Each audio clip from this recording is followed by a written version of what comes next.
it's all pre-taped. So I want to go back to the beginning, because on March, I think 15 of last year, there were 7 confirmed cases of COVID in Arlington. 7. And as of today, there are close to 12,000. So when you first started hearing about this virus called coronavirus, it came from overseas, et cetera, what was going on in your head? Like, when school first closed, how long did you think you were going to be out of school? Well, I guess I'll go. I didn't think I was going to be out of school for at all at Okay. first. And then I think the day that we got out of school, I think that on the March 15th or whatever, I was thinking maybe a month, a couple weeks. But it was funny because I had a teacher that day who he said to the whole class, like, there's no way you're going back this year, and we all thought he was crazy. Wow. But he was right. So Now, was he maybe a science teacher or social studies he or? was a substitute actually for my science Okay. class. So yeah, we didn't even know him, but he was right. Okay. Well, it turned out he was right. Yep. How about you, Kayla? What thoughts were going through your head? I mean, I was like excited for like an extended spring break and like to like hang out with my friends. Like, I guess we weren't really taking it that seriously. You're like, okay, whatever. Like, we get an extended spring break, and then they like canceled for the rest of the year, and I was like, oh boy. Yeah. And how about you, Ryan? Yeah, I mean, I'd love to sit here and say that I took it as seriously as I probably should have at the time. But, I think there was a lot of sort of honestly enthusiasm on that day when, the last day of school. People were like genuinely excited to be off school for an extended period of time. And I for sure could never have predicted that it would, that we'd still be doing this. Or I guess, some of us are back in hybrid now, but, I certainly never thought that it would take this long. Right. I thought we'd be back within a couple of weeks at the most. Right. Well, I remember things like flattening the curve. All we have to do is stay home for a couple of weeks. And then obviously that didn't happen. Well, I had to close the libraries on the 17th of March. And I know you all are library users, so I know this was crushing for each of you. But we had the same, sort of similar, taking it a week at a time, and then it sunk in that this wasn't going away soon. So how did your school work? I mean, how were you able to do schoolwork once you were kind of home full time? How long did it take to get adjusted, or did you just not worry about schoolwork, right? I mean, is it kind of a lost year, or is it, I mean, were you able to somehow keep motivated? And I'm still talking about early days, not more recently. I know for me, I was not super motivated in the early days, just because I was kind of excited about getting time off school at that point. Mhm. And I wasn't even aware of how bad it really was and was going to be. Right. So I was just happy to not be, in school. I had more time to do, whatever I want. And I forget I think Arlington made some rules where certain classes couldn't give homework or whatever. I'm not quite sure, but I think that also lowered the workload a lot and made school a lot easier. How about the rest of you? Yasmin, I saw you nodding your head when he was talking about some classes getting rid of homework. All classes except like AP classes couldn't teach anymore. So like wherever you stopped for your non like AP classes is where you stopped for the year. So I remember I only had two AP exams last year. So I only learned material in that class, but even then I kind of they were like releasing scheduled work every week, but instead of like following along, I just did it at my own pace. And and I mostly just crammed when the AP exam was like 2 days away. Um, Right. but yeah, I didn't do anything because all the work we were given was mostly review, and Hmm. I just focused on a lot of like volunteer work and community work instead. Okay, so that's a good point. I want to come back to that, the volunteer work. But tell me, was it hard to keep even motivated, even though both of you have said, yeah, the workload was less and it was a little easier and we were doing a lot of review, but was it also easier to kind of not take it seriously and maybe blow it off? I think it was absolutely easier to not take it seriously. Yeah. I write for the same school newspaper that Yasmina does. Uh-huh.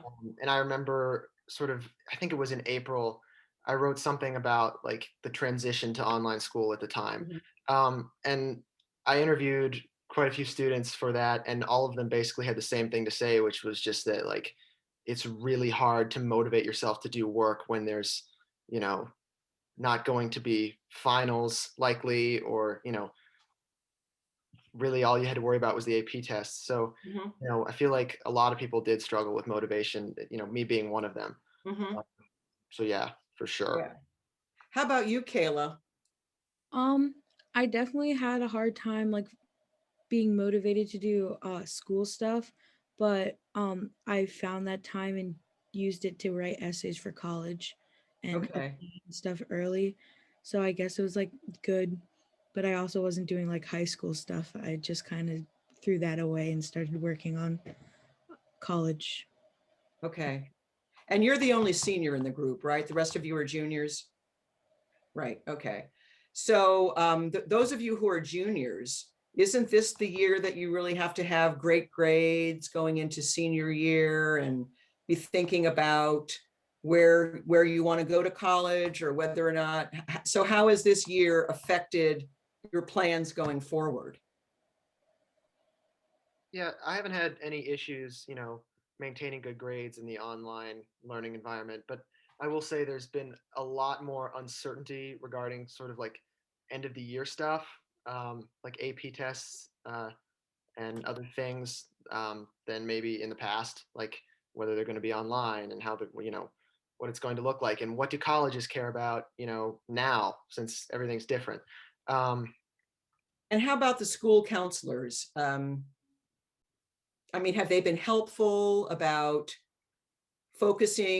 helping you focus on what's important to college for the application, what you should really be emphasizing, like community work or extracurriculars, et cetera? Because again, for most of last year, we were shut down. I mean, we really weren't supposed to be congregating unless very strict safety protocols were observed. So are they helpful? Are the school counselors helpful? Well, I know for me there was like a lot of uncertainty because a lot of SATs got canceled Oh, and yeah. just like everything got canceled. So there was like a lot of uncertainty on like if colleges were gonna waive SATs or if we had to figure out a way to take them or just like all that stuff. I definitely think they've gotten better, like knowing and being in the situation for a year. But when we first started, it was like really hard to ask, like, hey, what do I need to put on this application? Right, right. Well, they were probably trying to figure stuff out as well. So, um, so that's the school piece, but what about the social? Like, how were you able to maintain friendships? Did you do a lot of Zoom meetings or did you do, virtual things? Did you ride bikes in the park and socially distance? I mean, how were you able to remain contacting with your friends? Well, I guess I have a pretty close group of friends, so I think my parents were very lenient on letting me hang out with them and only them, Uh-huh. inside. But I definitely was not, yeah, was not as social as I was before. That's for sure. Um, Right. I did a lot of hanging out outside, so riding bikes, and just meeting up with friends outside, Okay.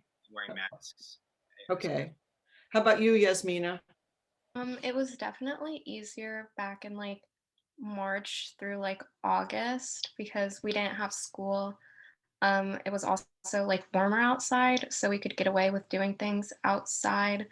Also for like that period of time, both my parents worked at home a lot. Mhm, And I have like a significantly younger brother. mhm. So when they are at work, I have to watch him. So now it's like definitely during the school year, my social life is so much different than it was, say, like last year, where I would like go out pretty much every day. And now I don't think I've been out with like friends like in person since like probably August. But I Wow. maintain it a lot through like texts and FaceTime. Mhm. Is that true for you and Ryan and Kayla also? My friend group, we hang out like outside or like on Zoom calls almost every day. Um Mhm. that's nice, and we all also drive, so we're able to like make like big car circles and be like in our little bubbles and like hang out and talk outside and stuff, which is nice. Mhm. And how about you, Ryan? Yeah, I was gonna bring that up actually. I would say like my sort of close circle of friends, we all kind of got our licenses at a similar time, kind of in like August or September, and that was a game changer because then, we could kind of go places to be outside and not just have to kind of, be around the neighborhood. Mhm. Um, so yeah, throughout COVID, as I mentioned, I have a very like small, tight knit group of friends, and we hung out outside a lot. That's kind of how we made it work, and then Mhm. also just a lot of texting and FaceTime. But it was Mhm. difficult because I really only got to see like two or three other people. It was just Right. them, as opposed to school where you're constantly having social interaction. Um, so it was certainly interesting, and I've been noticing too. I've been back at hybrid in school for the 2 days before this, and Mhm. seeing people again it just kind of threw me. It was like, oh my goodness, like how do I talk to these people that I haven't talked Yes. to in a year? So yeah, it's certainly had an impact socially, and I've also noticed it, even worse on some like my younger siblings because they're in elementary school and they don't have cars and maybe aren't allowed to kind of go out when they please. So it's been even harder for them to maintain social interaction. Um, Sure. so it's been difficult. Yeah. So how did you guys deal with the stress of it? Like, Yasmina thought it was going to go away in a minute, so she wasn't worried about it at all in the beginning. But as the weeks wore on and it was real and it was very serious, did any of you ever feel any real stress about it? Or did you worry? Or did your younger siblings, if you have younger siblings, did they worry about it? And if so, how were you able to help them cope with it? I know that I worried a lot at Mm-hmm. first, just for like my grandparents and people that are higher risk because it's out of my control what they do, Sure. and it was at the time it was scary because you're hearing stories and oh, someone's friend's grandparents got it. It's just it all kind of adds up. Um, like for my parents and my sibling, um, I wasn't super worried because I knew we were taking the right precautions, and staying safe about it. And I don't think I was super stressed out about the health aspect of it and catching it because I just knew I was doing everything that they said to do, Right. most of the time. So yeah, a lot of the stress maybe at first came from the switch to virtual school, but Mm-hmm. that kind of went away. I think I adapted fairly quick. Mm-hmm. I wouldn't classify as it as a like a stressful time for me. It was Okay. a change. Okay. How about the rest of you? Stress? How Um, did you go? Okay, go ahead, Kayla. I definitely was really stressed because all of my family's in New York, and at that Uh, time, New York was very bad. So that was like really stressful because they couldn't leave the house and we were like constantly calling them, mm-hmm. stuff like that. So that was pretty stressful. And I think also like with college applications and not knowing if I needed an SAT until some early action dates was also very, very stressful. Mm-hmm. Now you did get into college, yes, Kayla? Yeah. And where are you going to be going? Clark, Atlanta. And is it going to be open, do you think, or do you know yet? They're in school now, so I think Okay. so, yeah. Okay. And do they have to do testing every week or anything like that, the students? I'm not sure. I know they have separate, everyone has their own dorm room, but that's all I know. Yeah. Okay, all right. So that'll be big changes for you and not too long. How about you, Ryan and Yasmina? Stresses? I was definitely worried specifically for my grandparents when it all Uh-huh. kind of hit because, they're in the high risk group. And also my aunt is a doctor, so I was worried for her as well. Oh, Um, sure. yeah. In terms of school, I don't know that I would classify it as a stressful time because, you know, I can see how it really would have been for someone a year older than me, kind of in junior year, starting to have to deal with colleges more. But I was just a sophomore. So school didn't really, I don't want to say it didn't matter, but the end of sophomore year when there were no finals and grades were kind of not happening, it wasn't that Sure. stressful. And then I think, there were some hiccups when we first started virtual school the next year, but overall, it was a fairly easy transition for me. Okay. Were you mostly happy, all of you, with the way the schools kind of handled the rollout? And I know maybe not everybody's parents were so thrilled about it, but a lot of things had to be taken into account. So do the four of you feel mostly okay about how the superintendent and all the teachers work together to roll out the school year? I'm seeing a little bit of head nodding. I think that ultimately everything worked out well. Okay. I think I also wrote an article about this at the beginning of the year. It was focused on APS tech, and I do think there was a little bit of a lack of preparation in terms of what online school was going to look like from a technological perspective. Mm-hmm. But ultimately, I think they adapted very well. And though there were some fairly significant tech issues in the first like week and a half, after that, I think it was pretty much smooth sailing, and it has been ever since. And I Mm-hmm. will also say, if there were, I know that parents had some issues back then with sort of the way everything was rolled out. I do think that they've done a much better job with this whole rolling out of the hybrid model thing Uh-huh. because it it works. Like I was there. I'm not sure I love the whole. I'm not sure I'm going to stay in the hybrid model because it really limits social interaction. But in terms of Sure. like safety and health protocols, it's working, and I think that it can work, and I think they've done a really good job with that. So I will, give them props for that. Okay. How about the rest of you? Thumbs up, thumbs down. Go ahead, Yasmina, please. I think at least like from an academic standpoint, they did as much as APS could do. Mm-hmm. Um, I don't think they're addressing the social aspect and the mental health aspect the way they Okay. should be. Um, they're working with the counselors and the psychologists to um, to help with that instead of going to the students. So they're doing a lot of things that should sound good in theory, but really don't help. Like, for example, our homerooms in high school, like Yorktown, it's called Patriot Period. Mm-hmm. That's supposed to like help with our mental health and social interaction, but it's probably the worst 30 minutes of the whole entire week.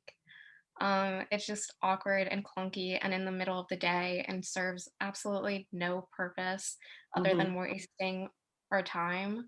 Mm-hmm. Um, also, like elementary school kids, I feel like it's like my brother straight out, he's in second grade. And he's like, school is the worst thing ever. And I was like, kid, you're in second grade. Like this should be like the best year. And he's like, Yeah. all we do is work. And I'm like, that's not what elementary school is though. Yeah. So I want to go back because you raised a really good point about the mental health. And if you were to look back on this in a couple of years when you have some distance from the experience, what recommendations might you make to teachers or counselors or a superintendent? I mean, if we're lucky, we won't have to deal with something this severe too soon. But other things happen, and we should always be prepared for crises. But the mental health, I think, typically gets the least amount of attention. So if you were to make recommendations to school administrators a couple of years from now, what would those recommendations say? What kinds of things would you tell them to be on the lookout for? Less of a focus on the academic aspect. Like, Okay. they're really pushing, like, having a normal school year, like, grade-wise and material-wise, but that's really not possible. Like, not only is there the stress from that, but there's the added stress of, like, being in a global crisis, Hmm. while you're in your, like, peak development years, as well as, like, additional stress from, like, college applications, family stress, um, and a lot of external factors, and the expectation to maintain your same GPA, your grades, Yeah. still learning effectively is really unrealistic, especially since teacher support, one-on-one, things like that are significantly cut down, and we only have like about 2 hours of each class a week. So less of a focus on grades, I guess, would be my biggest thing. Okay. How about the rest of you? Tyler, Kayla, Ryan? What do you think? Yeah, I mean everything she just said, I would agree with. I'm not super affected by this, which I'm lucky. So yeah, I don't really have any different thing to say. Okay. How about Kayla or Ryan? I think another really important thing is to Yasmina said earlier, is talking to the students and not just to other adults. So I feel like a lot of times they just say, "Oh, they're fine, like we're fine, so they're fine." But I don't think it was really put out to show that like we were all having like a really rough time, especially Hmm. at the beginning of the year, like adjusting to stuff. I mean, do kids your age, do you feel like you can express yourselves pretty easily and that there are people there for you to listen? I mean, they're your parents, in theory, can do that for you, but do you feel like there are other outlets for you to go to and say, gee, I'm really worried, or I'm worried about my little brother. He's in second grade and he hates school already, and how can I help him? Um, I mean, what are the resources that are available to you guys? That's what I'm asking. Well, I know at HB we're a little bit smaller, so I have like pretty good relationships with a lot of my teachers, so I Mhm. feel like way more comfortable being like, "Hey, this is really stressful. Do you think you can push this assignment back?" Or like, "Hey, Okay. this is like really affecting a lot of kids in the grade. Can we have a class conversation about it?" Okay. That's a great suggestion. How about Yorktown? Does Yorktown have that kind of flexibility, do you think? I I am lucky because I have a lot of teachers who I feel comfortable going and talking to. But I will say I think that the counseling department is probably overwhelmed just because of the amount of students that they have to, kind of handle. Right. Like I know when I email my counselor, I've only ever emailed her about, college, not even college, just like applying to various things and sort of, should I take this class or this class, that kind of thing. She's Her responses are very rarely, super detailed, and I don't blame her for that because I Hmm. think that she just has so many students that it's difficult. Like she doesn't really know me, like it's hard to have a personal relationship, like a close personal relationship with your counselor because they have so many students, I think, Right. which Right. presents a whole different problem in terms of, like applying to colleges when you need a recommendation from your counselor, and it's kind of like what's this person going to say about me, like I'm just another one of her, tons of students that she has to deal Right. for. So yeah, I think the counseling department is overwhelmed. Hmm. I, That, I, yeah, I go ahead. yeah, sorry, I couldn't agree more with Ryan. I feel like part of it, sorry, part of it's on the student to go and reach out to the counselor, but at the same time, like Ryan said, I mean, even if you do what you're supposed to, they just have too many kids. There's so many kids where it's hard to give personalized feedback and attention. And yeah, exactly. Like you, it's hard for them to get to know you. Um, Hmm. So I don't know if I'm recommending they hire more counselors. I'm just it is a problem, especially when you have to write, you know, a letter of recommendation or get one from your counselor. And it's hard for it to be personalized when you don't really know your counselor. Yeah. Yeah, and of course, you're experiencing it here at the local level, but it's across the nation at all levels. It's in law schools, it's in universities and colleges. It's really an opportunity for, I think, rethinking a lot of how we relate to students and what our education systems value. Um, Academics are important, they're not the only thing. And what I'd like to do for the remaining minutes is talk a little bit about what you learned about yourselves over the last year.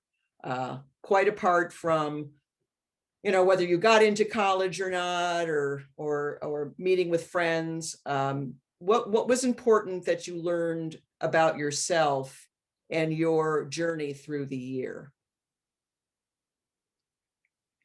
I learned, which kind of surprised me. I can be pretty self motivated, Mhm. which during during a time when you're not when there's very little structure to your day, it's easy to see that. I practice a lot of I play drum set, so I practiced a lot and had Okay, a very strict time every day. I'd practice for 3 hours, and I think doing that I kind of proved to myself that I can motivate myself because no one was telling me to do this. It wasn't sure. so that's something I learned about myself. Okay, great point. I definitely learned how to like adjust to maybe, well, I guess like a negative situation. Like I ended up taking a lot more opportunities than I would have if I was in school, just because there was a lot more time, or I ended up doing a lot more things I definitely wouldn't have done if I if we were in school, or yeah. Yeah, okay. How about you, Ryan or Yasmina? I think that I think I learned that I like people more than I thought that I did. Oh, Because that's great. like kind of back before all this, I don't think I appreciated sort of the social interactions that I got at school with people. Even the people who maybe I didn't really enjoy talking with back then. I miss them now. Like I definitely have more of an appreciation for having conversations with people and being able to, see people. Uh, Oh, that's a great thought. Okay. Yasmina. I kind of learned um, how much I depend on like my community work and my advocacy because when school was like down, that was the only thing I had. Mm-hmm. Um, and a lot of my advocacy work was already online, so there was no transition to that. And the community I had from that comprised most of my support system for this whole time. And I also kind of learned that um, school like isn't as much of a priority to me as my like community work. And I've kind of made my peace with that like it's never going to be my priority. Um, Even though like I'm doing well, I just prefer um, volunteering and advocacy. Mm-hmm. You mentioned volunteering early when we first signed on. What are the causes that you're most interested in? Yeah, I'm one of the overall co-chairs of the Teen Network Board, Okay. um, which is a community advocacy group that strives to strengthen the youth voice in Arlington. And that's something I'm very passionate about. And I've been a part of it for 3 years now. And this is my second year on the leadership team. And that takes up a lot of my time. But I really do love it. Any We actually open applications soon. So if you're a teen in Arlington who might be interested, you can apply to that. Um, I do also a lot of national work with this organization called Generation Ratify, and it's a gender equality group. Uh-huh. And I'm a part of a few like miscellaneous community groups, like the Okay. Logo Review Panel and Restorative Arlington. Oh, no kidding. The logo review, right? Okay, that's underway. How about the rest of you? Volunteer work, causes? I've been a Girl Scout since for like forever. So, we do like a lot of stuff. It's kind of not been a lot because of COVID and we can't really they have like a certain like restrictions and stuff for us like being together, but we've done like a lot of like stream cleanups and um food for the homeless and stuff Sure. like that. Yeah. Mhm. Okay, Ryan or Tyler. Of course, Tyler is practicing drums 3 hours a day, so that you might not have as much time. Well, Go ahead. I recently joined Teen Network Board, Oh, great. Okay. so I do have time for that. Okay. And yeah, and that's been great because it's just a good way to get involved with the community, especially. I mean, now there's not a ton of options, and you can kind of see that in the meetings. You know, we can't really do as much, but Sure. we still can make an impact for sure. Cool. So Right. I've been enjoying that. Good. And Ryan? Yeah, I also joined Teen Network Board around the same time that Tyler did. Um, and I've done a number of like random service project things with like my siblings and my mom. We did a couple of food drive things and Uh-huh. just various miscellaneous things that we saw, since COVID started. So yeah. Well, again, it's been a most unusual year. As we sign off, I want to ask each of you one more question, but it's a super easy one. It's to sum up in one word what the last year has been for you. So I'll give you a second, and you're going to say what the word is, and you're going to say why it jumped out at you that that's the word that sums up best. I always have to do this kind of thing. Sorry. I'll go first. Okay. Crazy is my word. Sorry about that. And the reason is that's just what it was with politics were kind of crazy. The coronavirus was crazy. It was just a crazy year. That's a great word. Good. Thank you. My word is kind of similar. I would go with whirlwind. Ah, Been, lots of stuff happening, lots of changes, and everything Tyler said. okay. Sounds great. Kayla or Yasmina? I think I would say unexpected. Mm-hmm. You think you're done, and then suddenly something new comes up, and you're like, oh, great, another thing to deal with. Right. Yes. And Kayla? Well, unexpected was my word. But maybe an experience, I guess. It was just new and you had to adjust to it. Mm-hmm. Yeah. That's a great word. All great words.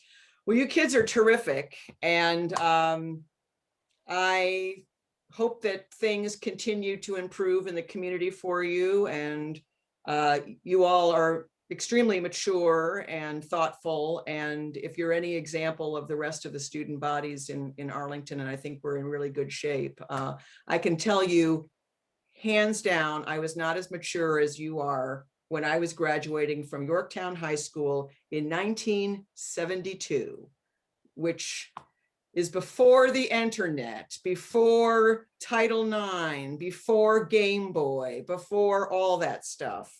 It's really a remarkable shift, but you guys seem like you have things well in hand and you're on top of your feelings and what you want to do and who you want to be. And that's really, really terrific. So thank you for spending a little time with us this afternoon. But it was a pleasure getting an inside view. Last week, I spoke with a middle schooler, and I also spoke with your new head of diversity and inclusion, Aaron Gregory, just to kind of get a flavor of everything that's going on. And I realize I've only scratched the surface, but again, I appreciate your willingness to talk this afternoon and your candor, and wish you all the best as you finish out the year.